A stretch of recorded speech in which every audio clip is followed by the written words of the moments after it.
Bike accident হয়েছিল, তো সেই।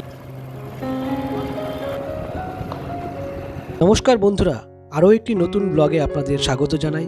আপনারা ভিডিওটা পুরোটা অবশ্যই দেখবেন, আর ভালো লাগলে কিন্তু লাইক কমেন্ট শেয়ার করতে ভুলবেন না। তাহলে এই ব্লগটা একবার দেখা যাক। ওম বলে হর হর মহাদেব, হর হর মহাদেব, হর হর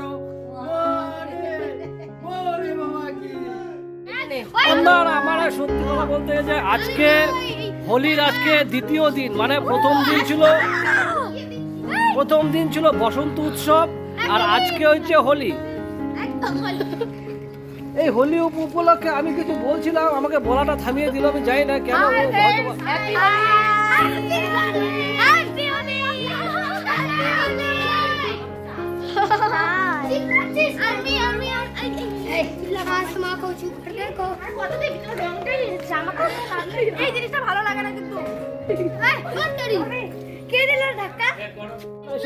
চলে এসছে তো গামছা ম্যান কিছু পড়াতে যাচ্ছে আর কি, তো ঠিক আছে গামছা ম্যান।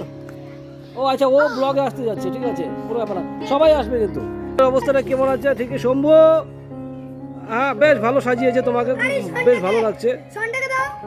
শনটা, হ্যাঁ শনটাও বেশ ভালো লাগছে, তোমাকেও বেশ ভালো, মোটামুটি বেশ ভালোই রঙে রাঙিয়ে দিয়েছে। হ্যাঁ খারাপ না, হ্যাঁ তোমাকেও বেশ ভালো লাগছে। হ্যাঁ আজকের দিনে হচ্ছে আমাদের হোলি খেলার, গতকালকে ছিল বসন্ত উৎসব।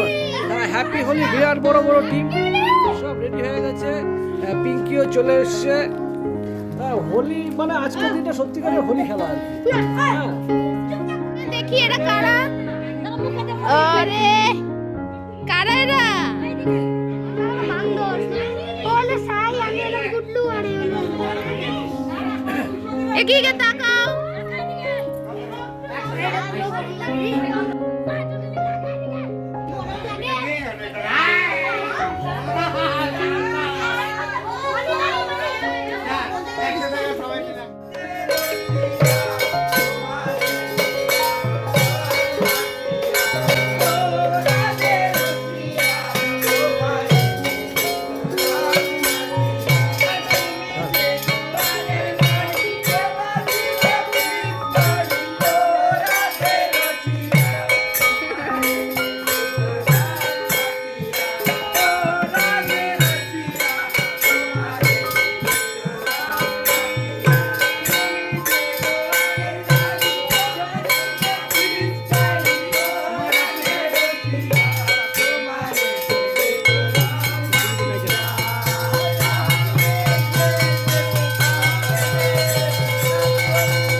আসছে রং মাখতে, অবশ্যই সব রং মাখার ভিডিও করা হচ্ছে। হ্যাঁ happy Holi, happy Holi, happy Holi,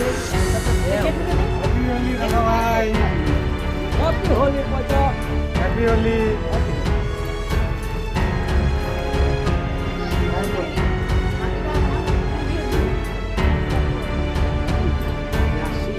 সবাই তোরা ব্লগে থাকছিস।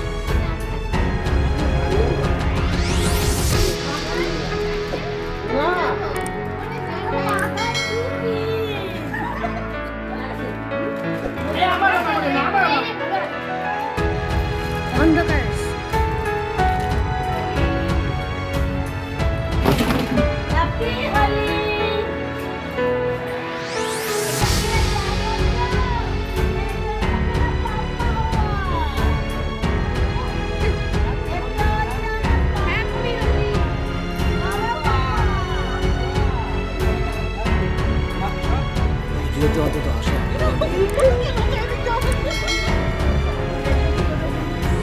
না না, এই যে ভালো করে আমি শুধু ঘুরতেছিলাম, এই ঘোরাটা তো ঠিক ভালো করে প্রচুর রং মাখা হয়ে গেছে। আমার মনে হয় আজকের মতো যথেষ্ট, এবারের দিকে যাওয়া উচিত আমার। আলিপুরদুয়ারের এই জায়গাটাতে নাকা চেকিং চলছে, মনে হচ্ছে পুলিশের তৎপরতা দেখে মনে হচ্ছে গণ্ডগোল না হয় সেই জন্য বোধহয় এরকম ব্যবস্থা করা হয়েছে আর কি। আর এটা করা হচ্ছে একটাই কারণে, কারণ গতকালকে একটা বাইক অ্যাক্সিডেন্ট হয়েছিল, তো সেই জন্য এখানে আমরা দেখতে পাচ্ছি তাদের এই তৎপরতা। বেশ ভালো লাগছে, আলিপুরদুয়ারবাসী নিশ্চয়ই এতে নিরাপদ বোধ করছে। আমাদেরকেও মনে হয়েছে যে আমরা সুস্থভাবে হোলি খেলার পর নিজেদেরকে ঠিকঠাক রাখতে পারছি, বেশ ভালো। হ্যাঁ হ্যাঁ হ্যাঁ, মটন দাওয়া আছে মোটামুটি, সেই জোরদার খাওয়া দাওয়া চলছে, সবাই আছে। ও আমরাও আছি, সাইও আছে, সাইটা মোটামুটি কেনা যাচ্ছে না, কি হয় আছে কালকে নীল ছিল আর আজকে পুরোপুরি হলুদ হয়ে গেছে। বুঝতে পারছি না এত রঙ পায় কোথায়, আর এত এনার্জি আসে করতে হবে।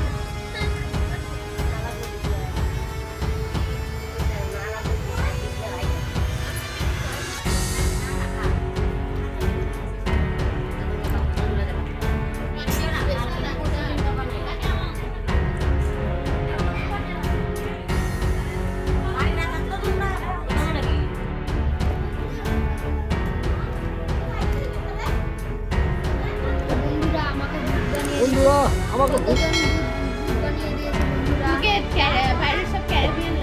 না ইয়েলো কিং, তাই তো আমাদের ইয়েলো কিং তো হতে হচ্ছে না, আমার সব রকম মাল্টি কালার কিং। আমরা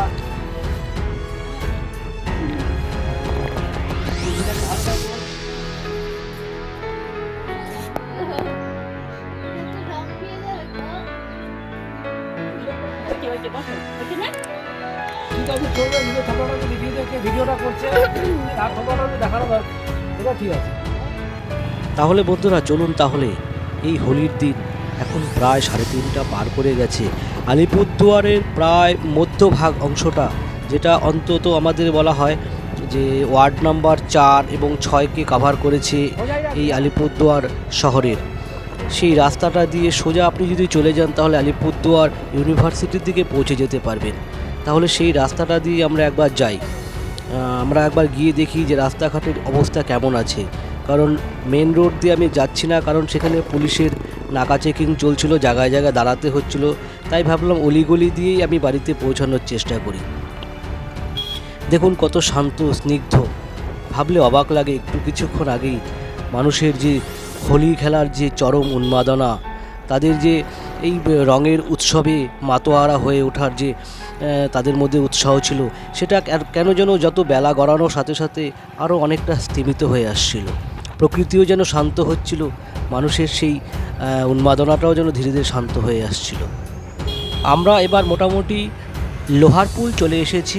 লোহারপুলের ডান দিকে গেলেই কিন্তু আমরা গোবিন্দ হাই স্কুল পাবো, আর আমরা বাঁ দিক দিয়ে একদম নিউটাউন মহাকাল ধাম পৌঁছে যাব। আর আপনারা তো জানেন নিউটাউন মহাকাল ধাম থেকে আমার বাড়ি যাওয়া রাস্তাটা খুবই সহজ আছে, এখানে আশা করি খুব বেশি একটা সমস্যা হবে না। তো চলুন আমরা যেতে থাকি। আর এই সময় একটা ব্যস্ততার সময় বলতে পারেন, অন্যান্য দিন ছুটির দিন বাদে সেই সময়টা দেখুন যেন একদম শুনশান নিঝুম হয়ে আছে। আর আমরা কিন্তু যেই রাস্তাটা দিয়ে যাচ্ছি, এই রাস্তাটাও কিন্তু আলিপুরদুয়ার শহরের অন্যতম গুরুত্বপূর্ণ রাস্তা। এদিকে একধারে পড়েছে আপনাদের বক্সা ফিডার রোড, আর এই রোডের উল্টো দিক দিয়ে সোজা আপনি যদি বেরিয়ে যান তাহলে আপনি পেয়ে যাবেন new Alipurduar station. New Alipurduar station থেকে নেমে আপনাদের শহরে পৌঁছাতে গেলে এই রাস্তা ধরেই আসতে হবে।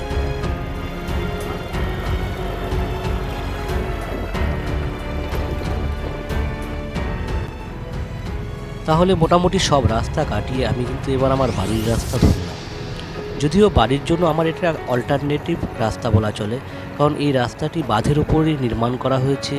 আমি আগেই বলেছি যে আলিপুরদুয়ার শহরের জ্যাম জটকে কমানোর জন্য। তো এই রাস্তাটা দিয়ে আমি যাতায়াত করতে বেশি পছন্দ করি, আমার ভীষণ ভালো লাগে এই জায়গাটা। আর বন্ধুরা, আপনারা যারা আমার নিয়মিত ভিডিও দেখেন তারা তো অবশ্যই দেখেছেন যে আমি প্রায় সময়ই চেষ্টা করি এই বাঁধের উপর দিয়ে এই অল্টারনেটিভ রাস্তাটাকে ব্যবহার করার। আর এটার জন্য একমাত্র কারণ হলো এই বাঁধের উপর দিয়ে গেলে পরে এই সবুজের সমাহার ও দুধারে এক নৈসর্গিক দৃশ্য, যেটা আমার সত্যি মনটাকে উজ্জীবিত করে তোলে। আর হ্যাঁ, আপনাদেরও কেমন লাগে অবশ্যই আমাকে কিন্তু কমেন্টে জানাবেন।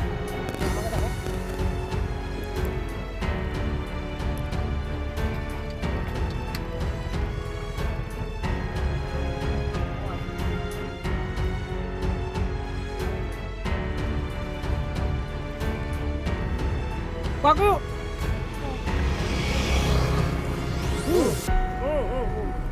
পানটা রাখো। সবাই মিলা বদি কোথায়? বদি নাই তো এখানে। এইভাবে হবে না। রাখে সব ভিডিওটা উঠে যাবে, বারবার সব একাকার হয়ে যাবে।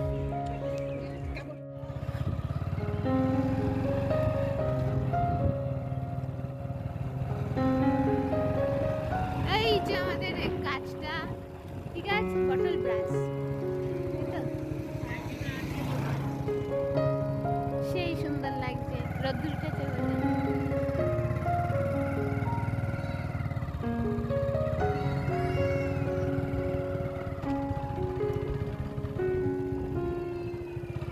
দু 2024 সালের হোলি খেলা আমাদের এখানেই শেষ। আজ মঙ্গলবার 26 তারিখ, বেলা প্রায় 4টে বাজে।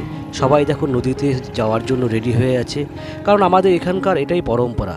হোলি খেলার পর সবাই কিন্তু স্নান করার জন্য নদীতে চলে যায়। নদীতে পর্যাপ্ত জল থাকে, ফলে সেখানে তাদের স্নান করে এবং শরীরে রং তুলে বেশ ভালো লাগে আর কি। আমিও ছোটোবেলা থেকে এটাই করে আসতাম।